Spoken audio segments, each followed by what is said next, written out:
Bonjour et bienvenue sur immotélé.net. Toute cette semaine, vous le savez, nous la consacrons à une thématique compagnie d'assurance et immobilier. Nous sommes avec vous, Bertrand Le Tamandia. Bonjour. Bonjour.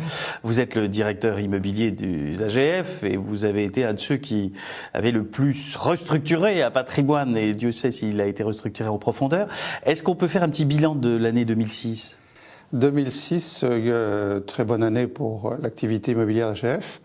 190 millions d'euros de loyer sur un patrimoine direct de 4 milliards et 206 millions d'euros de plus-value consolidée réalisée, donc une activité qui produit à peu près 10% de la valeur de notre patrimoine.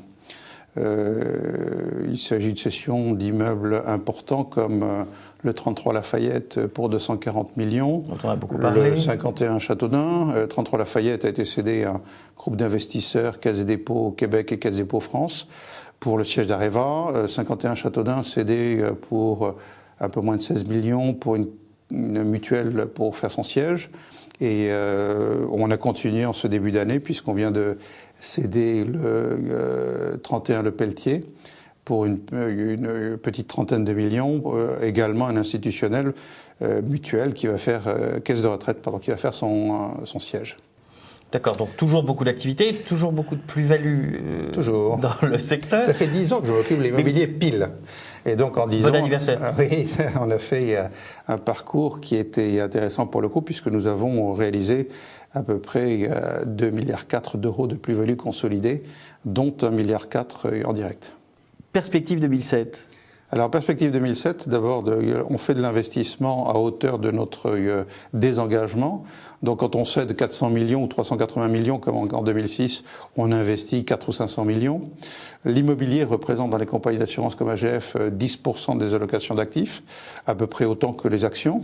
Nous avons 10% actions, 10% immobilier, 75% obligations, et private equity et liquidité pour le reste.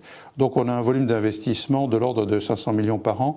On avait dit l'année dernière, en début d'année, qu'on avait un programme de 1 à 2 milliards sur 2-3 ans, et on sera certainement sur 1 milliard ou 1,5 milliard au total entre 2006 et 2007. On investit dans l'immobilier de bureau, dans l'immobilier d'habitation et dans l'immobilier hôtelier, souvent très en amont parce qu'on ne peut pas acheter aujourd'hui des produits de taux qui sont tellement bas que ça ne suffit pas à nourrir, je dirais, nos contrats d'assurance. Donc on crée de la valeur en prenant des programmes très en amont ou en réinvestissant sur nos propres immeubles de façon lourde, comme on l'a fait au 33 Lafayette où on a investi 100 millions d'euros pour rénover l'immeuble. On réinvestit 100 millions d'euros pour refaire toute la tour Olivier de Serres, par exemple. On a en permanence une quinzaine ou une vingtaine de chantiers de ce type, entre 1000 et 35 000 mètres carrés. Et aujourd'hui, la répartition de votre patrimoine entre les différents types d'immobilier, 3 quarts immobilier d'entreprise, 1 quart habitation. On a cédé sur ces 10 dernières années à peu près la moitié de notre portefeuille habitation et on en rachète. D'accord, donc aujourd'hui vous êtes plutôt acheteur en matière d'habitation? À peu près égalité parce qu'on continue à sortir quelques immeubles en bloc, quelques immeubles en vente au détail que nous faisons directement, puisque la réglementation nous contraint de fait à faire la mise en vente au détail directement, compte tenu des préemptions et autres mesures. Donc nous faisons 3-4 programmes de vente au détail chaque année et nous faisons quelques ventes en bloc chaque année également. Alors vous venez de le dire, ça fait 10 ans que vous êtes directeur immobilier des AGF. Quelle est votre vision de ce marché, alors pas sur les 10 ans, mais plutôt sur l'actualité? Je le trouve très, très professionnel, très important en masse, tant en immobilier d'entreprise qu'en habitation, qu'en activité, qu'en centres commerciaux. Je le trouve très liquide, donc il est devenu, par l'intervention de tous les intervenants, aussi bien les fonds que les investisseurs français et étrangers, très mature. Et tant que les marchés des taux ne changent pas trop, je pense qu'il a un bel avenir encore en performance. Performance faible en taux de capitalisation, puisqu'on a cassé les 4% sur Paris Intramuros. On parle de taux entre 3 et 3,50. Ça ne suffit pas, nous, pour nos propres contrats d'assurance.